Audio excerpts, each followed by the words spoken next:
சூர்யா வந்து தெரிஞ்சோ தெரியாமலோ வந்து நந்தினி கழுத்துல தாலிய கட்டிட்டான். முறைப்படி வந்து இன்னொரு தடவ கல்யாணம் பண்ணி வைக்கணும் அப்படின்னு விஜய்கிட்டயும், விவேக்கிட்டயும் அருணாச்சலம் ஐயா வந்து சொல்லிக்கிட்டு இருக்காரு. அப்படி சொல்லும்போதே நல்லா தெரியுது, வேற ஒரு சூர்யாவ வந்து புதுசா கொண்டு வர போறாங்க போல இருக்கு. அந்த கல்யாணத்துலேருந்து வந்து புது சூர்யா வந்து வருவாங்க போல. இந்த சூர்யா போயிட்டா எப்படி இருக்கும் அப்படின்றது தெரியல. இந்த அம்மா வேற வேற வேலைக்கு போறேன் அப்படின்னு சொல்லிட்டு ரெடி ஆகுறாங்க. சுந்தரவல்லிக்கு வந்து இவங்கள மருமகளா பார்க்க முடியல.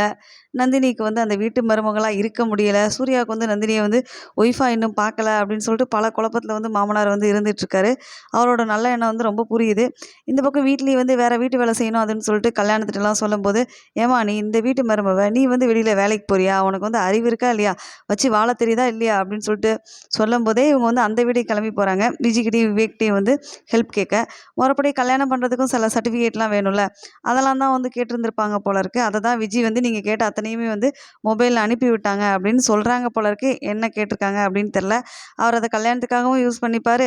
வேற வேலைக்குன்னு சொல்லி மாத்தி வாங்கி அனுப்பி வச்சுட்டாய்ங்க போல இருக்கு. என்னதான் நடக்க போகுதுன்னு தெரியல. சூர்யாவுக்கு வேற கல்யாணம் பண்றதுக்கு வந்து பொண்ணு வேற அந்த சுந்தரவல்லி பார்த்துட்டு இருக்காங்க. இத தவிர இவர் 5,00,000லாம் பணம் அனுப்பி திருப்பி அத்தன பணத்தையும் ரிட்டர்ன் அனுப்பிட்டாங்க நந்தினி வேற. என்னதான் நடக்க போகுதுன்னு பார்க்கலாம்.